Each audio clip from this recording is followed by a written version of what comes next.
Magandang umaga sa iyo, Pilipinas. Bukas, paalala ko lang, meron kaming tambay nights dito sa Mahabang Parang, Barangay Hall, ang Honor Rizal, mula alas 9 ng gabi hanggang alas 12 ng madaling araw. So, 3 oras lang yun. Yung 1 oras doon na rin ako kukuha ng ipang-live ko sa Facebook at saka sa TikTok. So, kung gusto nyong masagot yung mga tanong ninyo, pumunta kayo rito, Mahabang Parang, Barangay Hall, ang Honor Rizal. Possibly, bukas din yung opening namin nung kabilang branch ko dito sa Domsa Viewpoint. Domsa Viewpoint. Ganun pa rin ang oras. Alas 6 ng gabi hanggang alas 3 ng madaling araw, Lunes hanggang Linggo. Soft opening lang ngayon, so wala kayo masyadong maaasahang sobrang gandang lugar kasi hindi pa namin naaayos yung lugar na yun. Ang dahilan kasi gusto ko munang matikman yung lasa ng merkado.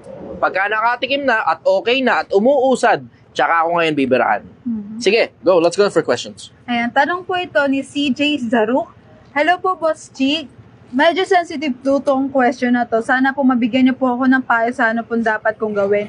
Dahil po may anak po akong may Down syndrome at ginahasa po siya ng tito niya mismo.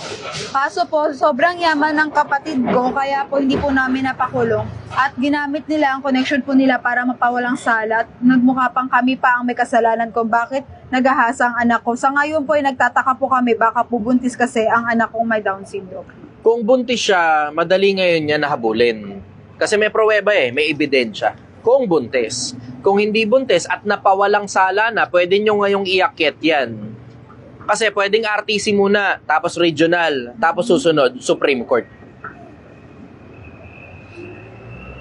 Matuto kayong gumamit ng batas, Pilipinas. Meron naman libreng abogado sa PAW Tapos Women and Children's Help Desk yan kung minor de edad pa. Kung hindi naman minor de edad, pwede naman kayo magbayad ng abogado o diretso na mismo sa PAW. Diba? Ganun ang punto Ngayon, pwede mo namang iakyat yan sa mas mataas pa na hukuman Kahit ano pang gamit nila, eto ang punto Kahit anong gamit nila ng connection nila, kahit anong gamit nila ng pera nila, pag naiakyat mo na sa kasukdulan yan hanggang Korte Suprema, tignan natin kung umubra ngayon yung connection nila sa Korte Suprema. Ganon yun. Pwede nyong iakyat yan ng iakyat. Pag nakarating sa Korte Suprema, tsaka ngayon magkakaintindihan. Lalo na, may possibility buntis. Yung haba lang ng proseso nung pagpa-file ng kaso mula sa RTC, papunta sa paakyat. Yung haba lang ng proseso na yun, lalabas na bata dyan kung meron man bata. Kung walang bata, di iakyat nyo na lang din. One way or the other, you will get justice. Lalo na pag nakaakyat sa Korte Suprema. Pahabol po niya, Boss Chi. Habol ko lang, Boss Chi.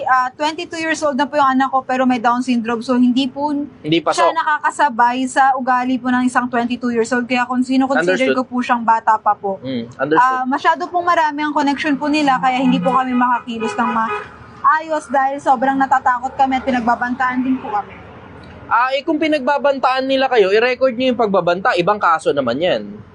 Diba? Ganun lang yun. Kahit ano pang gawin nila sa inyo, may kasong nararapat para dun. Ganun kasimple ang konsepto. So ngayon, detadtarin nyo ngayon ang kaso. Libre lang naman Pao. Meron kang konting gastos kasi mamamasahe ka. Pero kung ipapaon nyo yan, good. Pakinabangan nyo kasi. Okay, sige, sila may connection. Kayo rin naman, may libre naman galing sa gobyerno Di pakinabangan nyo ng husto, gasgasin nyo ng husto yung gobyerno. Yan nga, dahil lang, ba't nagbabayad kayo ng tax? Pambira naman kayo. Yan ang dahilan kung bakit kayo nagbabayad ng tax para pagka kailangan mo ng abogado, may abogado ka. Kailangan mo ng doktor, may doktor ka. Kailangan mo ng kung ano man, meron ka. Kaya nga, nagbabayad ng tax, kailangan mo ng kalsada, may kalsada ka. Kailangan mo ng ospital, may ospital ka. Kailangan mo ng munisipyo, may munisipyo ka. Kailangan mo ng barangay, may barangay ka. Kailangan mo ng pulis, may pulis ka. Kailangan mo ng bumbero, may bumbero ka. Ganun kasimple yun. Pakinabangan nyo, gasgasin nyo ng gusto kung bakit kayo nagbabayad ng tax. Yan na mismo yun, special privilege yan. Huwag kayong matakot.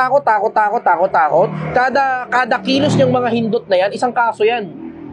Babantaan kayo? Okay, sige, bantaan nyo kami. Hindi, humahanap lang naman kami ng hustisya diba? Ganun kasimple yun. Babantaan nyo kami? Bakit? Kayo na nga nakaagrabyado kayo pa mambabanta. Sige, sasampahan uli namin kayo ng panibagong kaso na naman. May kinalaman naman sa pagbabantaan nyo sa amin. Pag may ginawa sila, sinaktan kayo. O, another kaso na naman yun. Pag may ginawa sila, may binaril sa inyo. Another kaso ulit. Tagtarin nyo ng kaso, mga putang ina. Tagtarin nyo ng kaso. Pero eto lang, papaalala ko lang sa inyo. Oo, meron kayong family feud. Oo, meron kayong problema. Oo, meron kayong issue. Pero ang bottom line, dapat tuloy-tuloy pa rin ang buhay habang niresolve nyo yung issue. Hindi pwedeng tumigil na lang dyan ang buhay ninyo na yan na lang talaga pinagkakaabalahan nyo, wala nang iba. Kumbaga, pwede nyo itrato nyo na parang extracurricular activities lang, ganun. Kasi may curriculum sa eskwelahan, parang ganun, di ba? Na kailangan nakafocus ka talaga dun sa pinag-aaralan mo, tapos may extracurricular activity, parang karakarate, ganun, di ba? Ganun yung konsepto eh.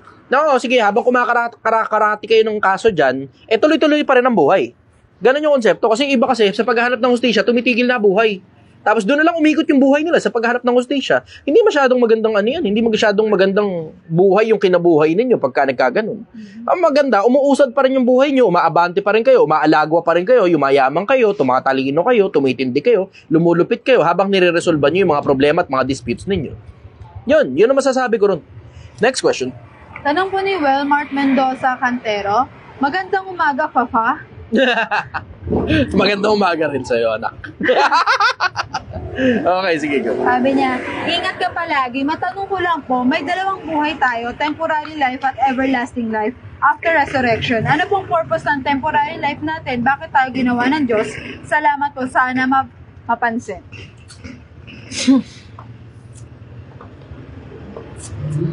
Alam mo, I have this theory na isa lang ang buhay.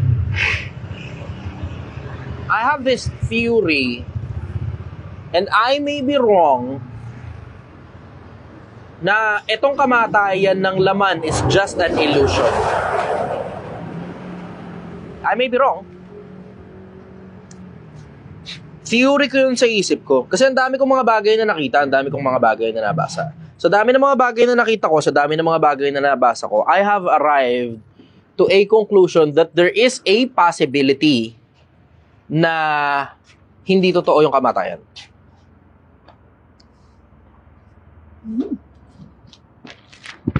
Merong possibility. Yung possibility, kinuha ko galing sa studies ng MIT na there is a 50% chance na simulation lang itong buhay na to. Plus other sources in between. Marami pa akong iba-iba pang sources eh. Na isa sa mga pinakamalalaking source ko of information, galing din sa science.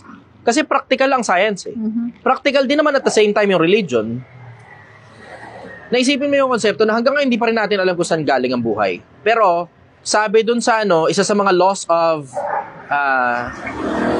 hindi nature eh. Laws of, si Isaac Newton yata ang pinanggalingan nun. Energy, kung di ako nagkakamali.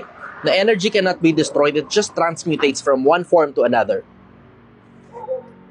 Kung naaalala mo yon, isa sa mga batas sa, hindi ko maalala kung physics ba yon, pero energy cannot be destroyed, it just transmutates, it just transfers form from one form to another.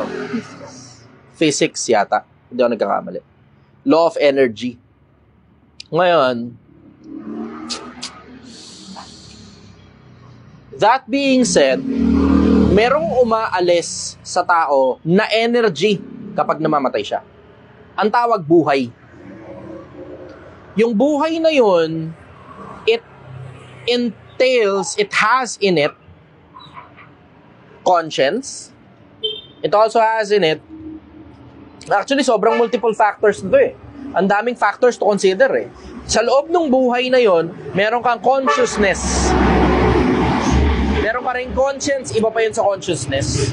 Tapos may mga nakikipag-usap pa sa loob mo. You also have your emotions, di ba? And you also have everything else in between. Tapos nakakapag-isip ka rin. Self-aware. Yung buhay na yun, pag umaalis sa katawan, o I would say, yung buhay na yun, nawawala yun pag namamatay ang katawan. Saan napupunta? Hindi ko alam. Pero, ang isa sa mga laws of nature, isa sa mga laws of energy, energy cannot be destroyed. So, granting na ang buhay a form of energy na hindi natin alam kung saan ang source. Kasi, yung buhay ng mga machines, alam natin ang source nun eh. Ang tawag electricity eh. Diba? At maraming iba't iba pang mga bagay. Merong thermal energy. Merong solar energy. Merong wind energy. Di ba? Pero yung buhay, hindi yan thermal energy. Hindi yan solar energy. Hindi yan blah blah, etc. etc. Hindi natin alam hanggang ngayon kung saan ang source ng buhay. That being said, yung katawan, pag namamatay, may tumatakas na energy. Kung saan pumupunta yung energy na yun, hindi ko alam. Hindi ko alam. Ngayon, tatanungin mo kung ano ngayon ang purpose ng buhay natin dito. I have a very strong feeling, and I may be wrong, na yung buhay dito, it has something to do with the things that you are doing in relation to your consciousness. Para pag alis nung buhay mo sa katawan, you carry it along. Yung mga yung collection of experiences na mga bagay na naaalala ng memorya mo, na mga bagay na nagawa mo rin, na pag mabuti yung ginagawa mo, it feels fucking good. Pero pag masama yung ginagawa mo, it also feels good. Pero you know that there's something wrong in it. Yung feeling na feel good ka, may something wrong. Pero yung mabuting ginawa mo, it just feels good without... Anong tawag dun? Without reservation. It just feels good without reservation. I think yung buhay natin na maikli dito sa buhay na to, it has something to do pag alis natin sa katawan na to. Paano ko nasabi? Kasi nararamdaman ko. Is it a good basis? I don't think so. Pero merong maliit na tsansa that I am right. Na baka oo, maliit lang yun. Na baka oo, hindi magandang basehan yung feelings, yung pakiramdam. Pero pag ang feelings in general mutual, you cannot deny that. Hindi mo pwedeng menusin yun na ikaw bilang tao, lahat tayo na tao, it feels good pag gumagawa ka ng mabuti. Pero hindi mo rin naman pwedeng alisin na it also feels good pag gumagawa ka ng masama. Pero alam mong there's something wrong in that level of happiness. In that realm, I will say, in that realm of happiness, there's something wrong. Versus yung kabilang side na gumagawa ka ng mabuti for goodness sake, just for goodness sake. Not because of fame, not because of money, not because of power, but just to be a good person.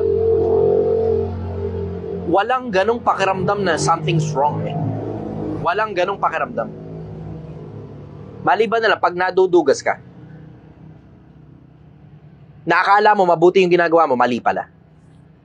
Merong ganun Bawa, yung pagbibigay mo halimbawa ng... Sa akin muna, sandali, attention nyo Medyo nakaka-boring lang ito ng konti. Pero tanginang ganda ng tanong na to. Ang ganda ng tanong na to. Tangina, sobrang ganda nitong tanong na to. It keeps me awake at night. Sobrang ganda nitong putang inang tanong na to. It keeps me awake at night. Kung paano, anong ginagawa ko dito? Paikot-ikot ako rito. Anong ginagawa ko dito? Pero yung exception to the rule, na parang feel, yung, alam mong tama yung ginagawa mo, pero there's, maliban na lang pag nadudugas ka, ang ibig kong sabihin doon, kasi merong mga pagkakataon nadudugas ka talaga ng pakiramdaman Paano nangyayari? Akala mo, yung reaksyon ng anak mo, enough na basihan para akala mo tama na ginagawa mo. Akala mo, yung reaksyon ng tao, sapat na basihan para akala mo tama yung ginagawa mo o mali yung ginagawa mo. Pero hindi. Bakit? Kasi may mga magulang na ang ginagamit nilang basihan ng tama, na akala nilang tama, pag yung anak nila natutuwa. And there's something wrong to that. That's not a good basis for what is right and what is wrong on raising your children. Bakit? Kasi, pag ang anak mo natutuwa, superficial yan. Paano ko nasabing superficial? It doesn't automatically follow na pag natuwa ang bata, nakakabuti sa kanya yung nangyayari. Halimbawa, ang bata, pakainin mo ng pakainin ng hotdog. Paborito ng bata eh. Tuwan-tuwa siya araw-araw. Diba? Nakabuti ba? Yung chemical na nandun sa hotdog, araw-araw mong pinapakain sa bata. Yung chemical sa ham, araw-araw mong pinapakain sa bata. Yung sa tocino, ganun din, malala pa sa tocino. Punong-puno ng chemical. Tapos papainumin mo pa ng juice na naka-Tetra Pak. Na merong possibility na baka cancer in a pouch yan, wala ka lang malay. Yung isa sa mga anti-molding agent, para hindi magkaamag, in case hindi nyo alam, tignan ninyo yung mga pouch ng mga drinks na pinapainom nyo sa anak ninyo. Tangina, baka wala kayong malay, nilalason nyo anak nyo. Kala nyo, tuwan-tuwa yung bata. Wala kayong malay, nilalason nyo pala yung anak nyo. Ang tawag dun sa anti-molding agent, sodium benzoate. Ang sodium benzoate, pag nahaluan ng vitamin C, carcinogenic chemical yan. Take note of that, lalo na sa inyong mga magulang. Ang sodium benzoate, carcinogenic chemical pag nahaluan ng vitamin C. Ano ibig sabihin? Merong mga naka-Tetra Pak na mismo. Merong mga nakabote na mismo na mga juice. Tapos, para sa bata, kuno. Ganon nila minamarket para sa bata. Pero, cancer in a pouch.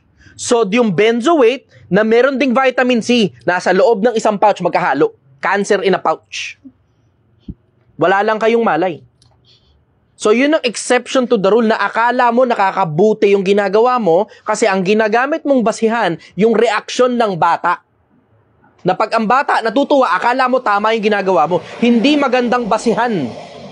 Hindi magandang basihan ng pagiging tama sa pagtrato sa bata yung tuwa ng bata. Hindi magandang basihan yun.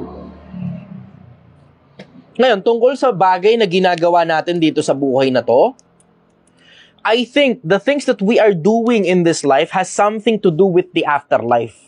And we call it an afterlife because it is life after death. And I don't think life cease to exist after the death of our bodies. I don't think that happens. Ano basihan ko? Isa sa mga pinakamagagandang basihan, science. Hanggang ngayon, di pa rin natin alam kung saan galing ang buhay. At sobrang complex ng buhay. Sobrang complex ng buhay. So, sobrang complex ng buhay, hindi nga natin maarok kung paano nasa pinakailalim sa Mariana Trench, meron pa rin yung mga nabubuhay sa tindi ng pressure doon. Hindi natin maarok. Tapos, merong isang moon satellite, I will say, yung Jupiter, na kung tawagin Europa, na tinitignan nila yung possibility o baka fact na merong life sa ilalim ng tubig, sa ilalim ng permafrost.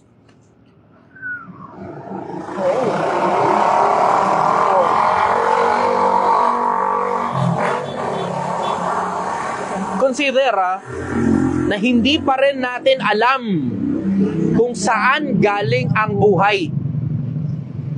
Kung paano nagkaroon ng buhay dito sa mundo, hindi natin alam. Through evolution? Possible.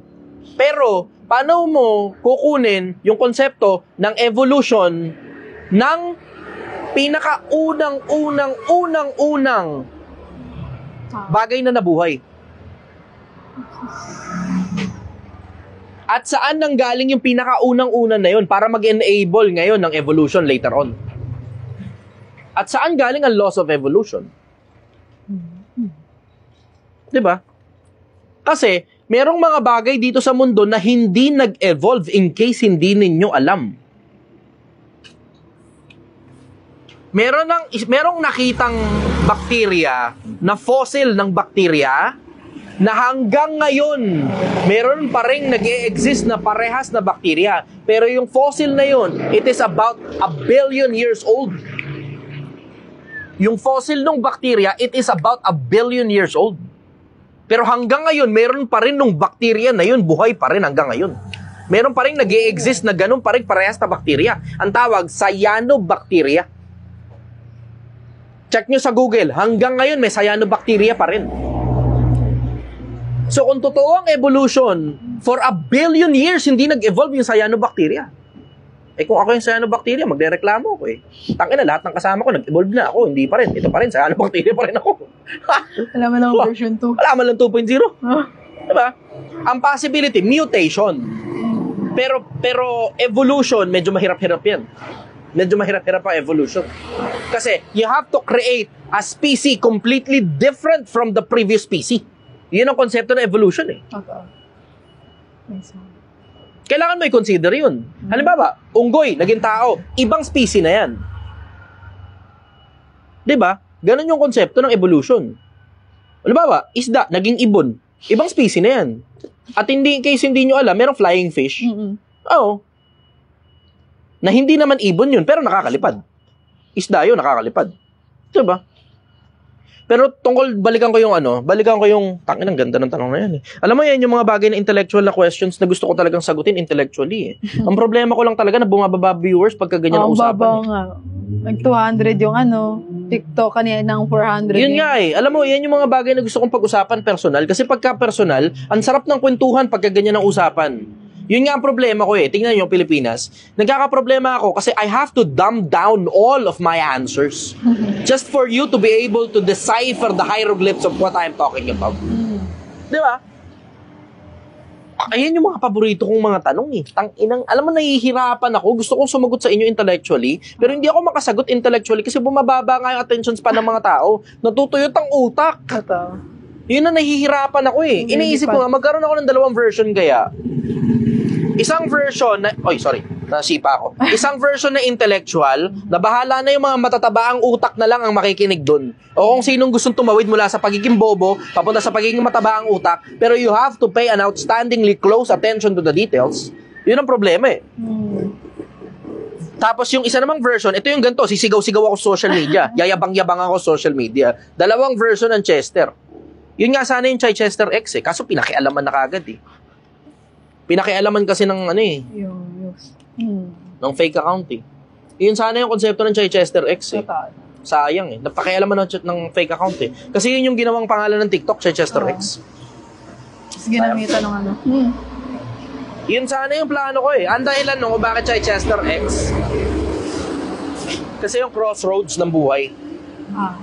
Yun yung dahilan ko bakit Chichester X. And I will talk about crossroads of life and everything else in between. Specifically, mga intellectual conversations with intellectual individuals. Mga matatalinong tao yung i-interviewin ko doon na hindi mga bobo at hindi mga hindi nakatapos. Puro mga tapos. Kung maaari mga scientists, kung maaari mga astronomers, at everything else in between. Scientists in general. Yun talaga mga gusto kong kausap eh. Kasi in case hindi nyo alam, minsan panahon nangarap ako maging scientist. Nangarap ako nun.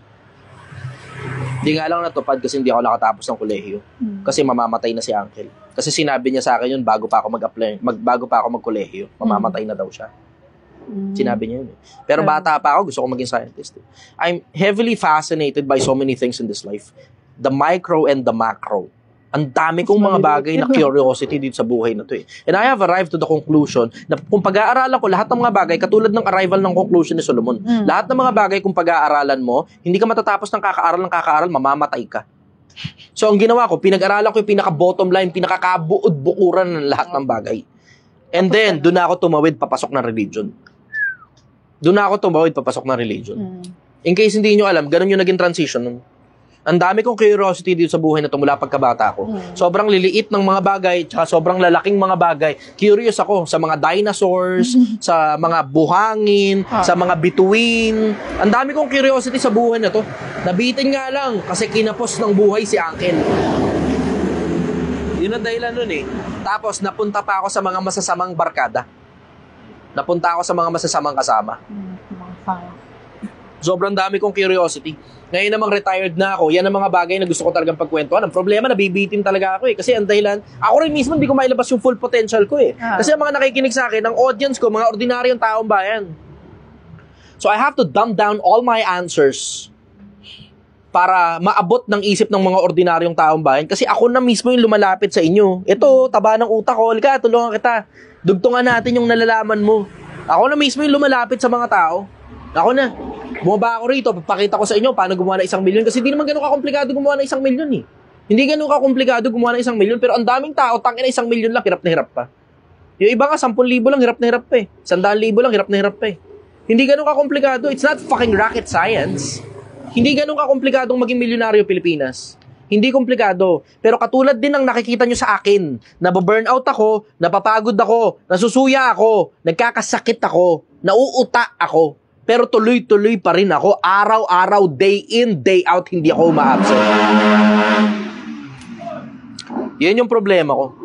Ang problema ko, gusto kong makipagkwentuhan sa inyo ng maraming intellectual na bagay. Ngayon ang konsepto ko. Ang konsepto sa isip ko, baka sakali, pag dumami ang milyonaryo na wala na kayong problema sa pera, then we can talk about intellectual conversations. Sensible matters of this life. Yung mga bagay na totoong importante. Hindi yung yayabang-yabang na putang inang sports car ka. Hindi. Dumiretso na tayo, paano ba gumawa ng sports car? Hindi yung yayabang-yabang na puta, padami-dami ka pa ng blablang bundle-bundle na pera na puta, inutang mo lang naman. Hindi, dumiretso na tayo. Paano ba gumawa na sobrang daming milyong piso? Dumiretso na tayo ron. Yung iba nagyayabang lang eh. Niyayabang yung resulta para lalo silang panoorin ng mga tao. Ganun ang ginagawa nila. Niyayabang nila yung resulta nila o resulta ng ibang tao, hindi nga kanila eh. Para panoorin lang sila ng tao. Bakit? Kasi addict sila sa atensyon ng tao. Ang daming ganyan sa social media, addict sa atensyon ng tao. Ilan ang viewers pagka ganun? Mababa. Yan ang isa sa mga kinalulungkot ko, Pilipinas. Isa sa mga kinalulungkot ko. Ilan ang viewers? Sa Facebook, 182. Sa Chichester, sa TikTok, 274 na lang. Kaninang 400. Yan mismo eh. Sige, tumanggap na lang tayo ng mga ordinaryong tanong. Nalulungkot ako sobra. Nalulungkot ako.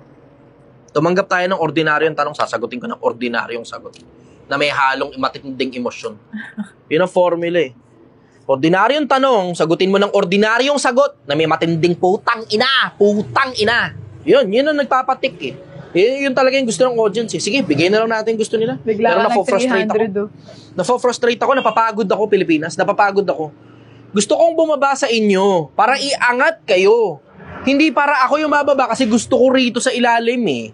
Hindi. Hindi ko gusto ng kabobohan. Hindi ko gusto ng kaistupiduhan. Na okay lang yan, paminsan-minsan, at tsara. Pero yung iba, yun na mismo yung main course nila, at tsara. Doon ako nalulungkot eh. Doon talaga ako nalulungkot. Tangina, we could be so much as a fucking rich country. Ang yaman ng Pilipinas eh. Putang inang yaman ng Pilipinas eh. Frustrate ako. Tangina. Frustrate ako sobra. Sige, kumuha tayo ng mga pambobong tanong. Ayan. Tanong po dito, are you Darwinians? Hindi ako naniniwala ng tao galing sa unggoy. Mahirap paniwalaan yun. Sobrang daming pananampalataya ang kailangan mong i-deploy para maniwala kang tao galing sa unggoy. Sobrang daming pananampalataya ang kailangan mong i-deploy para maniwala kang tao galing sa unggoy. Ang hirap paniwalaan. Nasubukan ko rin, tinesting ko rin. Hindi lumapat sa akin. May mga tao lumalapat sa kanila yun eh. Pero sa akin kasi ang hirap eh. Ang hirap talaga lapatan ng ganun. Mahirap. Next question. Ayan. Sabi pa nga dito, hi na hi ka na naman, boss. Tamo, yan nga ibig ko sabihin eh. Tamo. Yan nakakalungkot. Nalulungkot talaga ako sobra. Nalulungkot ako. Ang daming karunungan na nakapalibot dito sa mundo na to. And those people wanna fucking talk about Maris. Tangina. Yeah, next question. Sabi ni Paulo, anong kinalaman ng viewers sa kwento mo, boss? Para malaman ko kung gaano karaming mga tao yung interesado sa intellectual na conversation. Yun ang kinalaman nun. Pag nakikita mo bumababa viewers, alam mo hindi interesado tao makinig sa mga ganong klase ng kwentuhan. Pag dumataas ang viewers, alam mo, interesado ang mga tao. Hindi ko alam kung paano ko gusto kong i-deploy yan sa mga tao eh. Doon ako na-frustrate eh. Gusto ko i-deploy sa mga tao yung pag-usapan natin yung sobrang daming bagay na mga pantabaan ng utak. Makikinabang tayo pare-parehas pag mataba utak natin pare-parehas. Makikinabang tayo. Gusto mong dumami pera mo, tabaan mo utak mo. Gusto mong mahalin ka ng asawa mo, tabaan mo utak mo. Gusto mong magkaroon ng matatalinong anak, tabaan mo utak mo. Gusto mong mahalin ka ng magulang mo, pag resultado ka, galing sa taba ng utak mo, mahal ka ng magulang mo. Tangina, hindi ko maitawid eh. Hindi ko maitawid. Kasi naiinis ako. Na bumababa yung viewers, halos walang gustong makinig pag ganyan ang usapan. So sige, pagtiyagaan na lang natin yung tungkol sa mga tanong, paano ba pag nambababa yung asawa mo? Paano ba pag hindi mo mapasunod ang anak mo? Paano ba gumawa ng pera? Sige, pagtiyagaan na lang natin yung mga ganyang pambobong tanong. Sige, go. Ayan. Tanong ni Joshua Ray, agree ka ba na mas maraming interesado sa mga walang kwentang bagay kumpara sa dagdag Yan ang kaalaman nila? sinasabi ko na nga eh, di ba? Tingnan mo, pag si Christian Gaza nag-live, nakita mo, 100,000. Nakita mo, 100,000. Pero pag si Kuya Kim Atienza ang nag-live, duda ko. Magiging 100,000 yun. Sige, next question. Sabi niya nga, pag-usapang inuman, gising, pero pag nakikinig sa mga coaches, sinaantok. Tangina, diba? Frustrating. Hindi, actually, it has something to do, hindi, ganito. Sige, samahan natin ng mga puta-putang ina. Gago-gago, tanga-tanga, gago-gago, bobo-bobo. Ganon, sige. Samahan natin ng mga ganon. Sige, tingnan natin kung kayang paglapatin, ha? So, yung mga intellectual questions nyo, sasamahan natin ng mura. So, magmumura ako doon sa mga intellectual questions nyo para interesado kayong mga kinig, mga hindot kayo. Tang-ina nyo. Tang-ina nyo talaga eh. Okay, go. Next question. Tanang po ito galing kay, wag mo galawin mo munggo. Guillaume, is it right that I choose the smart student over my best friend as my partner for our school activity? Oo. Kasi ang best friend mo para sa school activity, okay lang yan. Kasi isa lang naman yan eh. Isipin mo na ang punto kung bakit ka nag-aaral para tumalino, hindi para tumropa. Yun ang dahilan. Pwede ka naman kumuha ng best friend kahit saan parte ng lipunan eh. Kaya mong palitan lagi best friend kahit sino pa yan.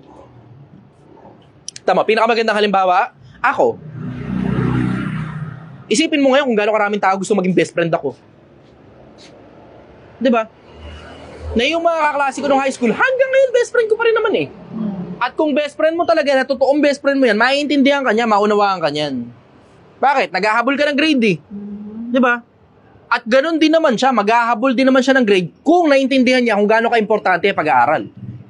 Diba? Eh, sabi mo, wala naman ikang kinalaman. Ito, intellectual naman to. Sige, tarantaduhin ko kayo. Gusto nyo to, putang ina nyo eh, diba? Tarantaduhin ko kayo. Sabihin naman ng mga babo, wala na kinalaman yung grades mo kung gaano kakatalina. Wala rin kinalaman. Ano ngayon yung grades? So, yung grades sukatan para malaman natin kung gaano kakababo? Ganun ba yan? Oh. Wala naman kinalaman yung grades. Bakit kailangan pa ng grades? Grade is just a number daw lang, sir. Oh, grades is just a number. Yan. Yung grades daw, pagalingan. Magkabisado ng galing sa libro. Yun daw, yung grades. Nakalimutan mo ba na hindi mo madadaan sa pagkakabisa yung maraming bagay tungkol sa eskwelahan? Diba? Maraming bagay sa eskwelahan. Pag hindi mo ginamitan ng logic, mahirapan ka maka-arrive to the same conclusion. Diba? Oh. May mga logic din dyan. May mga pagkakabisa. Doon mo muna sisimulan kasi yan sa mga putang inang pagkakabisado eh. Bakit? Kasi isipin mo, hindi ka marunong magkabisado. Okay, so hindi ka kailangan ng pagkakabisado. Hindi mo kabisado alphabet. Hindi mo kabisado numbers. Paano ngayon ang labas ng grades mo? Dadaanin mo sa magic yan? Kung hindi pala grades ang basihan ng pagiging matalinong tao, ano ngayon ang basihan ng pagiging matalinong tao? Huhulaan natin. Ganun ba? Tangina talaga ng mga tao. Putang ina talaga. Sige, dadamihan ko yung mga putang ina talaga. Putang ina! So yan, diba? Pagka nagagaganyan ako, diba? Yan ang gusto nyo eh. Yan ang gusto nyo. Nagsisigaw, nagmumura. Yan ang gusto nyo. Ayaw nyo ng mga pantabaan ng utak. O sige, pumili ka ulit ng bobong tanong. Sasagutin ko ulit ng bobong sagot. Tapos sasamahan ko pa ng mura. Tapos sisigaw-sigaw pa ako. Sige, go. Sabi ni Ruibe, Pag si Maris usapan, dadami viewers niya for Sige, pag-usapan natin. Putang ina. Iihi lang ako. Pag-usapan natin si Maris. Gusto niyo pag-usapan si Maris? Type yes. O yan. Gusto niya, putang ina niyo, di ba? Kinang ina niyo. Iihi lang ako, mga hindot.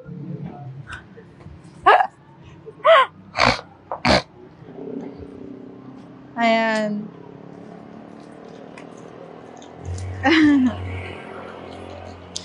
Basahin mo yung mga yes nila, tsaka yung mga pinagsasabi nila. Ah, Jonathan Delgado Estrebillo. Shoutout po, Sensei. Kain kami bukas dyan. Galing kami dyan last week. Yan.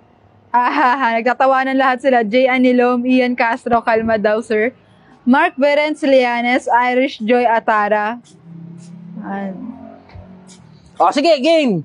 Pag-usapan natin yung mga putang inang kaliwa ang walang kakwenta-kwenta sa showbiz na wala namang kinalaman sa mga buhay natin, walang kinalaman sa mga pera natin, walang kinalaman sa taba ng utak natin, sa talino natin at sa maraming iba pang mga bagay na importante. Pag-usapan natin yung walang kwentang buhay ng mga putang inang walang kwentang tao.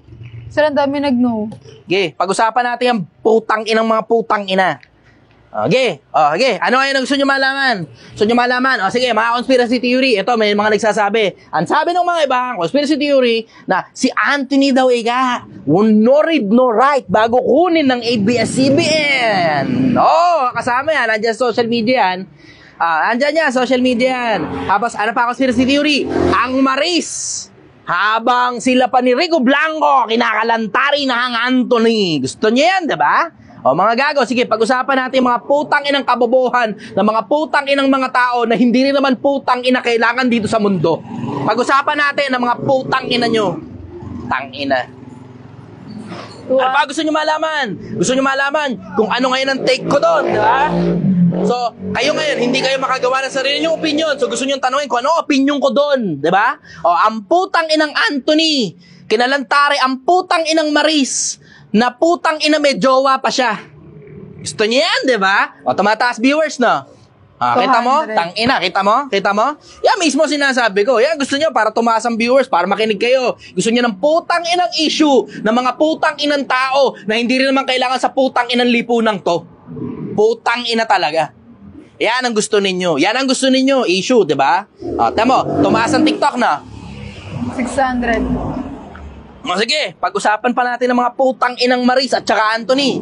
Eto ngayon, merong possibility na ang putang inang Anthony, yung jowa, possible magdemanda. At mababalik, yung ano pala, jowa, si Maris. Possible magdemanda. At mukhang mababaliktad pa dun sa putang inang naglabas ng conversation. Ikaw na nga yung naagrabyado. Tangina, ikaw na yung naiputan sa ulo. Si babae na naglabas ng conversation. Pangalan nun? Jowa ni Anthony? Wala. Pangalan nun? Nagwala na. Non-showbiz kasi. Yung babae na yun. Yung babae na yun, ng putang inang naglabas Janela, ng putang inang conversation. Ng putang inang conversation na siya na nga yung naagrabyado, siya pa ngayon yung posibleng mademanda. At walang kayang gawin ang babaeng yun para magdemanda sa jowa niyang nanorotot sa kanya. Yan ang gusto niya, di ba? Yan ang gusto niyo, Pilipinas. Yan ang gusto ninyo. Yung mga putang inang mga taong walang kwenta, na putang inang hindi rin naman importante sa mga personal na mga putang inang mga buhay ninyo, na wala naman kayong ikakausad dyan sa pera, sa talino, at sa buhay ninyo, pero yan ang putang inang importante sa inyo, mga putang ina kayo. Tang ina, di ba? Okay, tumaas ang viewers, no? Yan ang gusto ninyo, di ba? Yung nagpuputang ina rito ng mga putang ina nila. Putang ina nyo. Sabi nila, umay na yan, sir, wag na yan. Ayaw namin. Okay, yan. May mga audience tayo rito eh. Etong nasa Facebook, mga lumang tugtugin na to sa akin. Ang gusto niyan, taba ng utak. Yung mga nasa TikTok, mga baguhan yan. Bakit? Kasi 7 days ako suspendido. Dahil sa putang inang bunga nga ako. Okay, go next question. Sorry po. She Jimenez? Kuya Chi, tanong ko lang. Tumiyok pa. Tinatching kasi Yeah, ako. go. Kuya Chi, tanong ko lang. Halimbawa na hold up ka, paano mo siya kukumbinsihin na sumabay sa Project 1M sa tamang paraan? Hindi na. Takin na, hold up ka na. Ano ba naman practical pa? Practical tayo. Ang Project 1M practical, hindi to delusional. Hindi to katulad ng mga ibang katulad ng sino yung Vincent yata yung kasama ni Frankie Muñaño na maraming ganun-ganon sa mukha. Ano pangalan nun? Vincent? Hindi ko alam eh. Tanong mo nga sa akin. Ang pangalan nun, yung maraming ganun gano'n, si Si Tigi-Tigi. Bokbok? Si Tigi-Tigi. Pangalan nun? Carl. Si Carl. Vincent. Sino yung Vincent? Carl Vicente pala yun, kaya pala Vincent. Carl Vicente. Oo. Hindi tayo katulad ni Carl Vicente. MJ Lopez daw. Hindi si MJ Lopez yun. Medyo practical pa ng very light si MJ Lopez. Konti nga lang. Pero yung si Carl, sabi daw ni, pangalan nun? Si... Carl. Hindi. Yung nag-announce ng mali ng Miss Universe. Si Anong pangalan nun? Kalbo. Si Calvo. Oo. Sabi daw nun, Steve Harvey. Yun. Sabi ni Steve Harvey, kung gusto mo ikang yumaman, dapat hindi ka natutulog ng 8 hours. Putang inang yan. Practical tayo rito sa Project 1M. Practical tayo. Ulitin ko, practical tayo dito sa Project 1M. Kung ano yung tried and true na gumana sa sobrang dami ng mga tao, yun ngayon yung binabanatan natin dito. Good evening. Yun ngayon yung binabanatan natin dito. O ngayon, ano ibig sabihin? Pag ino-hold up ka na, ibigay mo na lang. Putang ina ka. Yun ang Project 1M. Pag ino-hold up ka, ibigay mo na lang. Bakit? Mas importante ang buhay kaysa sa pera, tanga. Mas importante ang buhay kaysa sa pera. Magandang kwento lang yon. Pag hindi ka na-hold up kasi nakumbinsi mo. Kung bariling ka sa mukha, may Project 1M ka palintik ka, tang ina. Ayan ang gusto nyo, yung mga kaputang inahan di ba? O, ngayon, sige, mag-usap tayo ng kaputang inahan. Sige, go next question. Ayan. Tanong po ito galing kay MSK. Can I go in a relationship sa taong may kinakasama para sa sustento ng anak at di na daw niya mahal? Ulit. Can I go in a relationship sa taong may kinakasama na para sa sustento lang naman ng anak at di na daw niya mahal? So, malamang dating asawa niya ito kasi hindi na niya mahal eh. Pero nagsasama pa. Para lang daw Hindi, sa may bagong sustento. relationship eh. Diba? May kinakasama na. Okay lang yun. Kasi hindi ka naman humihingi ng sustento para dun sa anak mo. Sa anak din niya. Anak niya yun eh. Kung hindi ako nagkakamali. I may be wrong. Lalaki po yung nagtatanong, sir. Lalaki yung nagtatanong? Brad, trabaho mo magsustento. Hindi po, can I go in a relationship sa taong may kinakasama para sa sustento ng anak at di na daw niya mahal yun? Bali, may kinakasama yung babae. May missing factor. Ang missing Clarify factor mo. dyan, anak niya ba yung pinapasustentuhan mo? Kung anak niya, trabaho niya yun. Kung hindi niya anak yun, ikaw lang ang may trabaho dyan at saka yung kung sino man yung nabuntis mo kung lalaki ka man. Dalawa lang kayo dyan. Dalawa lang kayo may obligasyon dyan. Hindi yan obligasyon ng ibang tao na pinakikisamahan mo dahil nagsusustento yung tao na yun sa anak mo na hindi naman niya obligasyon ko yun kasi hindi naman niya anak yun.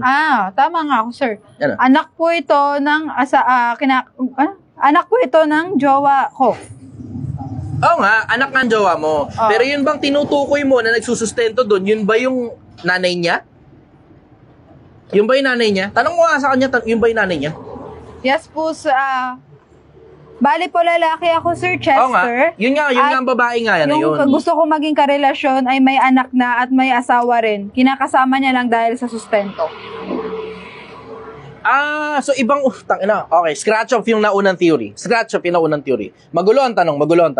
Okay, scratch off yung naunang theory. So, etong lalaki na to, may kinakasamang babae. Tapos yung babae, nagpapasustento dun sa lalaki na hindi naman na niya mahal na tatayo ng bata. Tama ba pagkaintindi ko? Di po kami nagsasama, boss. Bali, kinakasama niya yung asawa niya ngayon pero magkarelasyon po kami. Huwag mo munang pakialaman yan, Brad. Magkasama pa sila eh. Hindi pa sila hiwalay eh. Tangina na maa-Anthony ka dyan, Brad. Kaya ikaw naman ngayon yung Maris. Pinakakialaman mo yung may asawa. Huwag pakialaman yan, Brad. Kasi kahit hindi naman na nila mahal ang isa't isa, ang punto dyan, simple, huwag pakialaman kasi asawa niya yan. Hanggat hindi sila hiwalay. Magantay ka maghiwalay. Tangina, Brad, masakit sa ulo yan. Hindi na natin pag-uusapan yung kasalanan na alisin natin yon. Sige, alisin natin yung konsepto na maka-Diyos, kasalanan. Alisin natin yon. Doon tayo sa konsepto ng practicality. Na pag ikaw nahuli niya, kinakasama niya, patay ka dyan, maniwala ka sa akin. Patay ka dyan. Hindi yan dahil lang sa sustento. Hindi. Kabit ka niyan. Yun ang totoo. Patay ka dyan, yari-yariin ka niyan. Bakit? Sasabihin mo dahil lang sa sustento. Okay, dahil sa sustento, pero nandun siya sa bahay na yun eh. Brad, magkasama sila, hindi sila hiwalay. Puta, maging practical, kaya yariin ka yung lalaki na yan. Kasi isipin mo, palitan kayo ng kalagayan ng lalaki. Ikaw ngayon yung lumagay doon sa lagay ng lalaki. mahuli niya yung asawa niya o jowa niya na tatay nung bata na nandiyan ka sa senaryo, putang ina, nako, maniwala ka, maghahalo ang balat sa tinalupan, wag mong pakialaman yung asawa ng iba. Yung jowa ng iba, wag mong pakialaman. Ganun na lang. Para hindi ka mapatrobol. Kasi maniwala ka sa akin, baka ikaw yung sumunod na maris dyan, magulat ka na lang, yung conversation nyo lumalabas na sa internet. Practicality lang tayo, Brad. Practicality lang tayo. Hindi practical na makisama ka dyan kasi magkasama sila sa bahay. Kung hindi sila magkasama sa bahay, magkahiwalay sila ng bahay at may kasunduan silang, oh, hiwalay na tayo, ha? Sustento na lang, ha? O, tsaka mo ngayong pakialaman. Yun ang sagot ko ron. Next question. Tanong naman po ito, galing kay Kirby So. Salamat, brother, nakaipon na ako ng 100K. Yes! Putang ina! Dadami na yung mga kwentuhan kong matataba utak. Dadami na yung mga kwentuhan kong mataba utak. Pag dumami yung mga milyonaryo na sumasabay sa akin sa Project 1M, magpa-party na kayo, tapos magkwentuhan tayo maghapon, magdamag. Putang ina. Woohoo! Magkano ang t-shirt mo, brother, na Project 1M at saan makakabili? Magkano ba yan? 750 kapag ka-delivery. Doon sa Project 1M Clothing. Project 1M Clothing. Message lang kayo doon, Project 1M Clothing. O nga pala po, promote ko nga pala yan. Nakakalimutan ko na kasi hindi naman sa akin napupunta pera niyan eh. As in, zero income ako dyan. Wala akong kinikita dyan, as in zero talaga. Zero. Minsan nga ako pa yung gumagastos eh. Sige, go next question. Tanong naman po ito galing kay Manny Vinuya, sorry. Boss Idol, napaka-solid mo. Tanong ko lang sana, sumagi na ba sa isip mo na saan nang gagaling ang Diyos? Aray ko! Sorry po. Saan nang galing ang Diyos natin? Hindi ko... sumagi sa isip ko yan, pero di ko ini-entertain yung tanong. Kasi ako nga mismo, saan ako galing, di ko pa mag-gets eh.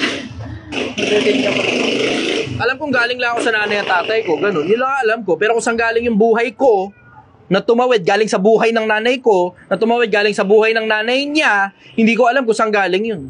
Hindi ko alam. Yung kauna-unahang buhay kung saan galing, hindi ko alam. Sabi ng iba, galing daw sa Diyos. Sabi ng iba, galing naman daw sa, galing naman daw sa evolution. Sabi ng iba, Big Bang Theory daw. Hindi ko iisipin yung tangina, yung sarili ko nga lang, hindi ko pa alam kung saan ako pupunta pag namatay ako. Tsaka ako napoproblemahin yan pagka nandun ako sa kabilang buhay. Pag nagkita na kami ng Diyos, susubukan ko, baka sakaling pwede kong ipakitanong yan. Kasi malamang baka hindi ako makarating dun sa mga... Sigurado may hierarchy dyan. Malamang baka siguro kung payagan man ng Diyos na makapasok ako sa langit, sana pagbigyang makita ko siya, pero duda ako, malabo na mabigyan ako ng pagkakataon na makapagtanong sa kanya. Heavily guarded yan kung totoo man na medyo sa kabilang buhay. Heavily guarded yan. Sigurado, imposibleng hindi. Kung makita ko yan, tangina, sobrang laking karangalan na yun. Makita ko lang, masilayan lang ng mata ko. Sobrang laking karangalan na nun. Pero malabo yan. Baka siguro ipapakitanong ko na lang. Yan yung mga tanong sa isip ko na hindi ko ine-entertain eh. Tanong sa isip ko yan, oo, nandun din ako. Pero hindi ko ine-entertain yung tanong na yun. Kasi mas prefer ko, ito practical eh. Practical kasi akong tao eh. Diba? Ang practical sa akin, tumawid muna ako dun sa kabila. Malaman ko munang totoo pala munang may kabila. Bago ko na problemahin yan. Pag nalaman kong totoo palang may kabila, tsaka ako ngayon hahanapin kung sino yung gumawa ng buhay.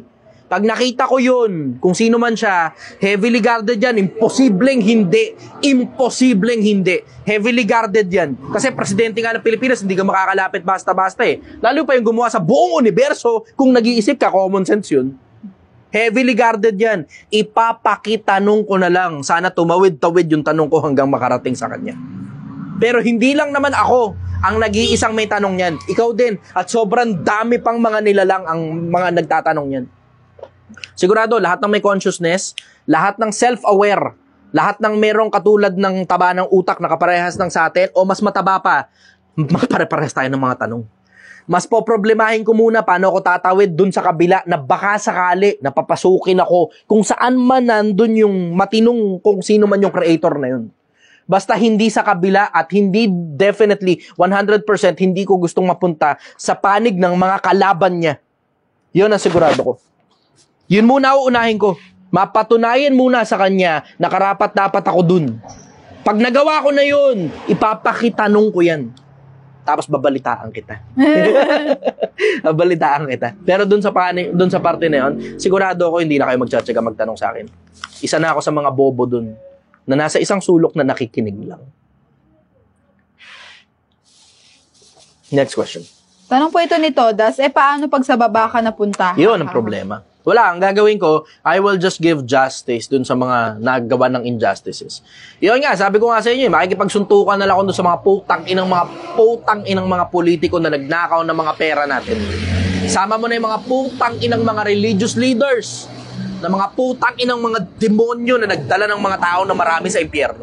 Yun na lang gagawin ko ron. Makikipagsuntukan. I will exert as much violence as possible. Lahat ng frustrations ko rito sa buhay, doon ko ibubuhos. Yun na lang. Ganun na lang. Kasi tangina eh. Diba? Yun. Yan ang sagot ko ron. Next question. May nagtanong dito, sir. Sir, open pa po ba kayo? Dito kami sa mahabang parang Barangay Hall, ako na Rizal. Alas stress na. Ang bilis. 3:06. Grabe naman. Sige, hanggang 3:30. Pagka, nag 3:30 na, wala na kami rito. So, bilisan mo. You still have 24 minutes to go. Sige, go. Next question. Ayan, tanong po ito galing kay Joshua Ray. Anong masasabi mo sa mindset ni Fibo Lim? Hindi ko siya kilala personal. Di rin ako nakikinig sa kanya. Ang target market niyan, hindi ordinaryong taong bayan. Ang target market niya, alta susyudad. Ayokong target marketing ng alta susyudad. Oh, we can have sensible conversations. Pag nasa ibabaw ka ng lipunan, understood na yun. Pero masyado maraming ganid na tao dyan. Puro pera lang importante sa maraming mga ganid na tao eh. Ha? Tatay ka? O sige lang, para sa lahat na yan. Binili ko na yan para sa lahat. Wag nyo lang buksan yung isa. Yung hindi pa bukas. Pero yung mga bawas na, sige na, you can drink it all day long. Papaalam yung mga tao ko ng soft drinks. Diego. Bisoy Rabor. Ay, Bisoy, brother. Hello. Question niya. Okay. Brother Chi, straight going na ako kasi nahuli ako ng asawa ko. Pwede ba makahingi ng tips on how to win her trust back kahit konti? Matagal. Putang, matagal yan. Matagal yan, brad. Diretso lang, matagal yan. Iwan mo lang yung phone mo na wala. Na walang password. Yun, pinakamalupit. Iwan mo phone mo, walang password. Kasi kung going straight ka na talaga, diba? Iwan mo phone mo, walang password. Wala, alam mo, hindi tayo parehas, brother. Hindi tayo parehas. Influencer ako, ordinaryong taong bayan ka na may negosyo. Diba? Sa akin, ang mga nakikipag-usap, lintik ang putang inang mga matataas sa tao, hindi talaga ako pwedeng wala talagang password. Hindi pwede. Masyadong matataas sa tao yun nandun. Hindi pwedeng walang password. Pero ikaw, negosyante, kaya yan kahit wala kang password, bro. Ganon yun. Isa sa mga pinakamalalaking paraan para ma-win back mo trust ng isang tao, lalo na sa kasintahan mo, jowa mo, iwan mo lang yung cellphone mo, walang password. Yaman lang siya kung katin niya maghapon magdamag hanggang sa masuya siya. Pag nasuya yan, mare-regain mo yun, pero matagal yan. Ito pa, tantrums. Ibabalik yan, paulit-ulit. Ang kailangan niya, reassurance.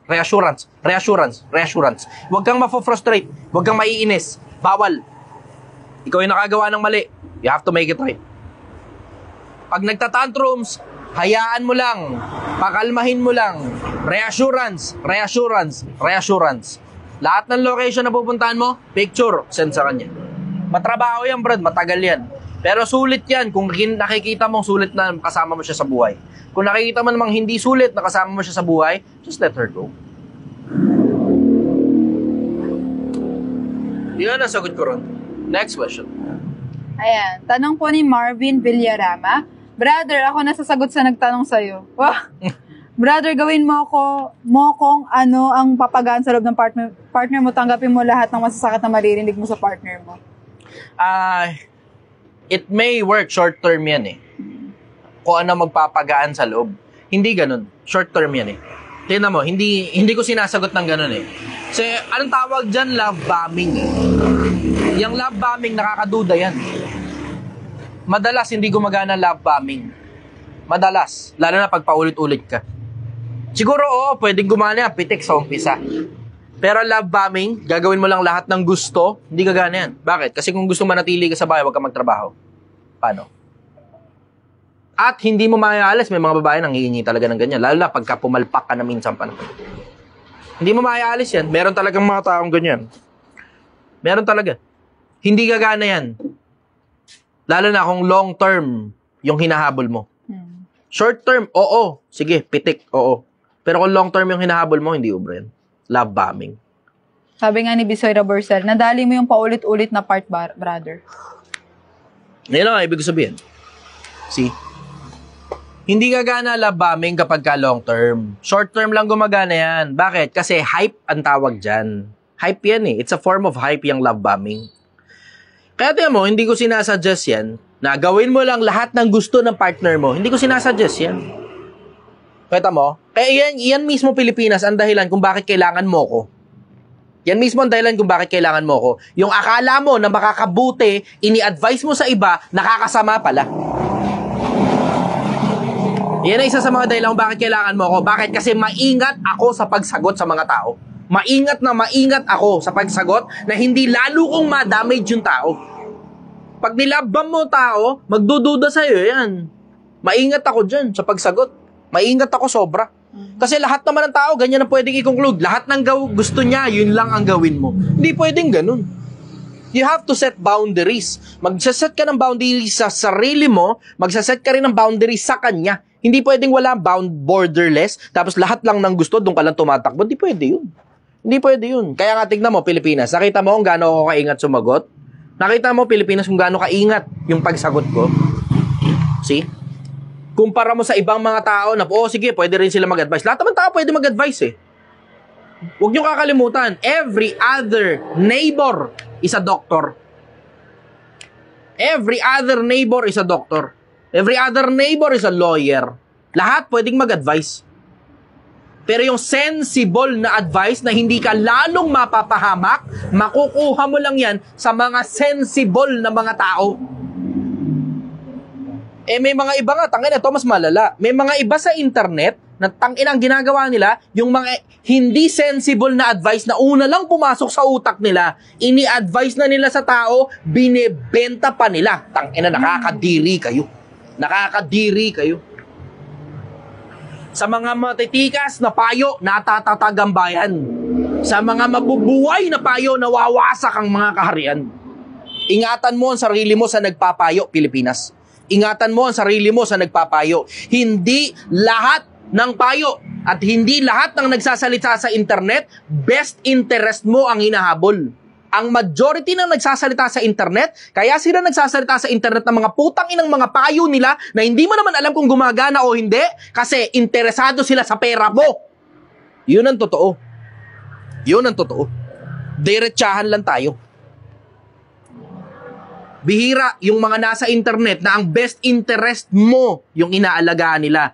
Yung makakabuti sa'yo bilang tao. At hindi dahil sa pera mo kaya sila nag-a-advise. Kasi ang karamihan dyan, gusto lang nilang makuha yung laman ng bulsa mo. Ang hinahabol nila, yung sa'yo, hindi ikaw. Bahala ka na sa buhay mo, basta naibigay mo na yung pera mo sa kanila, bahala ka kung maglubalog ka sa kahirapan, bahala ka kung magpakamatay ka, bahala ka kung masira yung ulo mo, dahil yung pera mo, nasa kanila na. Ganyan ang mga tao. Yun ang sagot ko ron. Next question. Ayan. Tanong po ito ni Volt Rubio. Boss, sino po ba dapat masunod talaga sa desisyonan, babae o lalaki? Wala sa gender yan. Wala sa gender sa relasyon yan. daw, sir. Oo nga. Wala sa gender yan. Nandun yan, dun sa kung sino ang may clarity. Na pwedeng ihatol ng isang lalaki yan base sa sinabi ng babae. Pwede naman yun eh. Diba? Uubra naman yun eh. Oo, sige, nakasulat sa Biblia. Yung lalaki is the head of the family. Wala tayong duda ron. Pero may mga lalaki talagang mahina talaga na kailangan talagang tulungan siya ng babae sa pagdedesisyon. Diba? Supposed to be, ang lalaki ang leader ng pamilya. Paano pag hindi kaya ng lalaki mag-lead ng pamilya? Kasi in the first place, hindi dapat siya nagpamilya kung hindi pa siya marunong mag-lead ng pamilya. Diba? May mga lalaking nag-asawa na lang basta eh. Tapos may mga babae namang bobo, inasawa yung lalaking tanga. Paano pagka ganun? Sino ngayon na magdidesisyon doon sa dalawa? Yung babae bobo, hindi pumili ng matinong matikas na lalaking marunong magdesisyon. Yung lalaki naman tanga, hindi marunong magdesisyon, pumili rin ng bobong babae. O paano ngayon? Sino ngayon na magdidesisyon doon sa dalawa? Tamo, di ba? Mahirap na? Hindi mo makukuha yan doon sa gender. Makukuha mo yan kung sino may clarity, kalinawan ng isip, karunungan ay pinakapangulong bagay. Sa lahat ng pipiliin mo ang unawa. Kung sino may unawa, siya dapat yun. At madalas na pagkakataon sa mga tao ng Diyos, mga lalaki yan. Sa mga lalaki, ibinibigay ko ang aking tinig. Yun ang nakasulat eh. Diba? Sa mga lalaki ng Diyos. Hindi yan mga ordinaryong lalaking kahit sino na lang, tapos nag-asawa ka, bobo ka pa, nag-asawa ka. Tanga ka pa, nag-aasawa ka na. Sige, next question. Tanong po ito galing kay Abel Romero. Any thoughts mo, Idol, about sa Watchers based sa Biblia? Yung mga Watchers, yan yung mga anghel daw. Yun naman yun eh, sabi nila. Watchers, yung mga anghel. Yung mga Watchers kasi, in case hindi nyo alam, nasa Book of Enoch yan. Tungkol naman sa Biblia, hindi Watchers ang tawag, anghel. In case hindi nyo lang alam yung mga terminologies, parehas lang na anghel ang tinutukoy dyan. Parehas lang na anghel ang tinutukoy dyan sa Watchers at saka yung at saka yung mga anghel. Parehas lang na anghel yan. Hierarchy lang yan, pero merong mga nandito sa lupa na Watchers din daw. Kasi kung hindi nyo nakita, merong ganun eh. Yung mga bumaba dito, yung movie na Noah, hindi tama yun. In case hindi nyo alam, hindi tama yun. Yung movie na Noah, na tinulungan nila si Noe na gumawa ng daong. Tapos nababalot sila, mga Watchers daw sila. Tapos malalaking mga mga malalaking mga giants na mga nakabalot sa bato. Ganun yung itsura. Tinulungan si Noe gumawa ng daong. Tapos pagkatapos tulungan si Noe na gumawa ng daong, nung nawawasak na yung mundo ng mga panahon na yon, pati yung mga batong katawan nila nawasak, tapos bumalik sila sa langit. Hindi ganun ang nakasulat. Hindi ganun ang nakasulat. Ang nakasulat, lahat sila. Yung mga anghel, yung mga tao noon, yung mga crossbreeding ng mga tao, nakulong sila sa ilalim. Yung mga nalunod noon, nakulong sila. Yun yung nakasulat talaga. Kung babasahin mo Biblia pagbabasihan mo. Mm-hmm. Kaya hindi ko pinagbabasihan yung Book of Enoch eh. Kasi hindi rin ako naniniwalang si Enoch ang sumulat niyang Book of Enoch na yan. Unang-una, si Enoch, ikapito sa lahi ni Adam, wala pang art of writing noon as per science. Kasi ang pinakaunang art of writing, official na art of writing, na complex, na kinoconsider natin, yung 14 tablets na galing sa mga Sumerians. Yun yung pinakauna, 5,000 years ago. Eh kasi yung 5,000 years ago, kumpara sa panahon ni Noe, ang dami ng tao nung 5,000 years ago eh. Ang dami na eh. Meron na nga silang art of writing ng mga panahon na yun. Complex na eh. Diba? Ganun yun. Ayun, tungkol dun sa mga Watchers, I would rather believe na may mga nag-crossbreed talaga dito sa mga tao. Kasi may mga taong lumitaw, minsan panahon, hindi biro ang putang inang sama ng tao. Grabe. Alam mong hindi tao ng Diyos yun, mga katulad nila Hitler. Tao pa ba ng Diyos yun? Milyon-milyon yung pinapatay. Genghis Khan. At maraming iba't iba pang mga leader ng mga tribo ng minsang panahong mundo. Sobrang daming mga tao na dahil lang magkaiba sila ng ethnicity, pinapapatay nila. Hindi na importante kung mabuting tao o masamang tao ka. Basta ito ethnicity mo, wala akong pakialam, patay kayong lahat. Ganon yung konsepto eh. Yun ang sagot ko. Next question. Isang oras na daw pala. Sige, pili ka last question. Okay. Galing po ito kay DZI TV. Boss Cheat, question lang po, ano po ba ibig sabihin ng pamilya? Kasi po lumaki po ako sa pamilyang hindi ko naman po talaga blood related at lahat po kami ay hindi totoong magkakapatid at lahat po kami ay hindi anak ng nanay at tatay po namin. So in short, lahat po kami ay ampon. Pero tinuturing po namin ang isa't isa na pamilya, kaso sinasabi ng iba sa amin na hindi kami tunay na pamilya dahil hindi naman daw kami magkakadugo. Hindi lang kayo magkadugo. Hindi naman kasi requirement sa pagpapamilya na magkadugo. 'Di ba? Now, if you look at the dictionaries, merong possibility, 'di ba? Pero it doesn't necessarily follow. Bakit? Kasi tingnan mo, halimbawa, family of apes. Automatic ba kagad na lahat ng species ng apes magkakapatid galing sa isang nanay? 'Di ba? Hindi ganoon, hindi automatic 'yun. Kasi tingnan mo, yung family of God, hindi naman automatic na literal 'yun, magkakapatid talaga sila, lahat sila isa lang ng magulang na, 'di ba? Pinanggalingan na libo-libo yung mga 'yun. Hindi ganoon. 'Di ba? Isipin mo, you have to consider na hindi automatic na kadugo kapamilya na kagad. Kasi diretsahan din, may mga kadugo lang, pero hindi umaarting kapamilya. May mga kadugo lang, yun lang talaga, yung bond nila. Pero other than that, tangina, straight out, hindi sila magkapamilya. Parang ako, tulad sa akin, lahat ng, Biblia tayo, halimbawa, igalang ninyo, dati sa lumang tipan, igalang mo ang iyong ama at ina. Siyang unang utos na may pangako. Ba? At ina. Pero sa bagong tipan na nakasulat, igalang ninyo ang inyong mga magulang sa Panginoon. So sa Biblia, merong magulang sa Panginoon. Kaya nga tignan mo, si Kristo, ang tawag niya ron sa mga kasama niya, magkakapatid. Iisa ba ng nanay yung mga yon physically? Hindi, galing sa iba-ibang pamilya yun eh. 12 apostol nga lang niya, hindi magkakapatid lahat yun eh. Diba? Ano yung mga anak ni Jose at ni Maria, lahat yun, maniningil ng buwis, mangingisda, bla bla, iba-iba yung mga profession nila. Hindi ganun. Ayun, langgam. Alam mo, family doesn't always come from blood alone. Family doesn't always come from blood alone. Sa akin, ang pamilya, it involves loyalty and commitment. Loyalty and commitment. Lalong-lalo na pag-ibig. Sa pag-ibig, ginagawa mo yung mga bagay-bagay. At maraming mga tao rito, tingnan mo, papakita ko lang sa'yo. Pakita ko lang sa'yo, just so you understand. Pilipinas, ako naman na magtatanong sa inyo. Ilan sa inyo, yung pakiramdam ninyo, ako, kapamilya ninyo? Type yes. Yes. Type no kung palagay ninyo hindi. And there's nothing wrong with both answers. There's nothing wrong with both answers. Yes. Sa TikTok marami pong nag-yes. Kita mo, they consider me as family. Pero magkakadugo ba kami ng mga yan? Ang nangyari lang kasi, dun sa panahon na kailangan nila ako, nandun ako.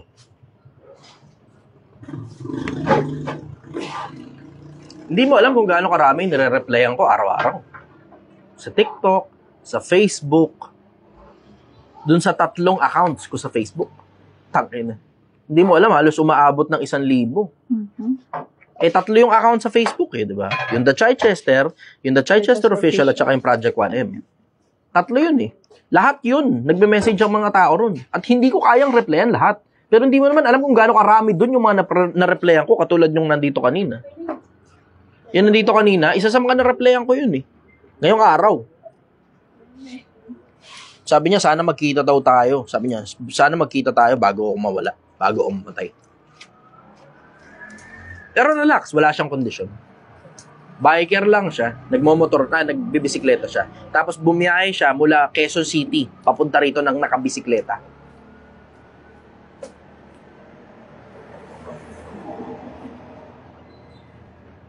See? Kahit si Francis, di ba? Bumiyahe mula Quezon sa Tondo, papunta rito, nakabisikleta. Tapos nung nagtanong ako, brother, bakit ang tagal mo? Al reply niya sa akin, sorry sir, matarik po kasi. Kasi paakyat ng bundok ito Pero isipin mo yung effort ng tao. Si Francis, na hindi masyadong nakakapagsalita. Yung isa sa mga empleyado ko dito. Hindi nakakapagsalita si Francis ng maayos Hirap na hirap siya. May speech defect siya. Pati pagkilos, nahihirapan din siya. Pero kita mo yung commitment ng tao. Ako, turing ko doon, pamilya Turing ko sa kanya, pamilya. Kanain ng kahit na sino sa akin si Francis, putang ina, basagin ko talaga ang mukha mo. Kahit di nakakapagsalita mahal ko yung tao na yun. At lahat ng mga empleyado ko. Hindi automatic na dahil magkadugo magkapamilya. Pero hindi rin automatic na dahil hindi kayo magkadugo, hindi na kayo magkapamilya. Sa akin, simple ang konsepto. Andiyan ka para sa akin, maaasahan mo ko pag kailangan mo ko. Kahit paglilibing pa ng bangkay ng tao. Diretso. And you will eventually need one of my people one of those days. Isang araw, kakailanganin mo ng mga katulad ko. Isang araw, kakailanganin mo ng, Brad, may problema Hindi ka pwedeng magtanong. Samahan mo na ako, kailangan ko ng tulong mo ngayon na. Kailangan mo ng ganong mga klase ng mga kaibigan.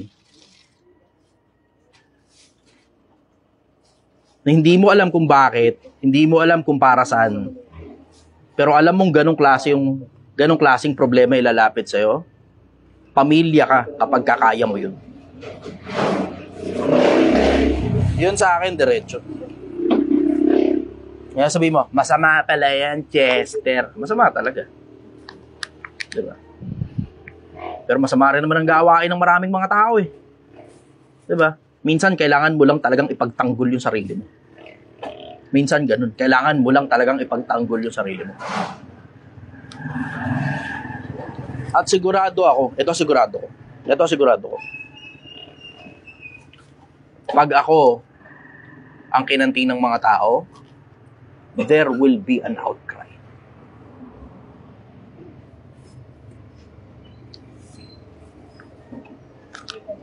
If I die, nang merong tao na dumisgrasya sa akin, sigurado ako sa inyo. Hahatulan ng buong bayan, ng buong Pilipinas, yung tumarantado sa akin. Pero, more than that,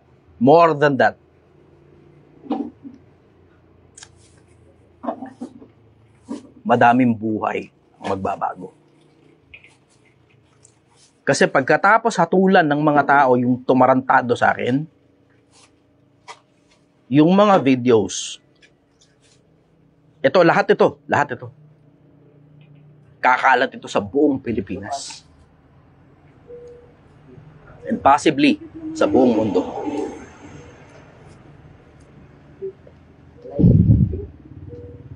Ganun ang nagagawa ng mga taong itinuturing kang kapamilya.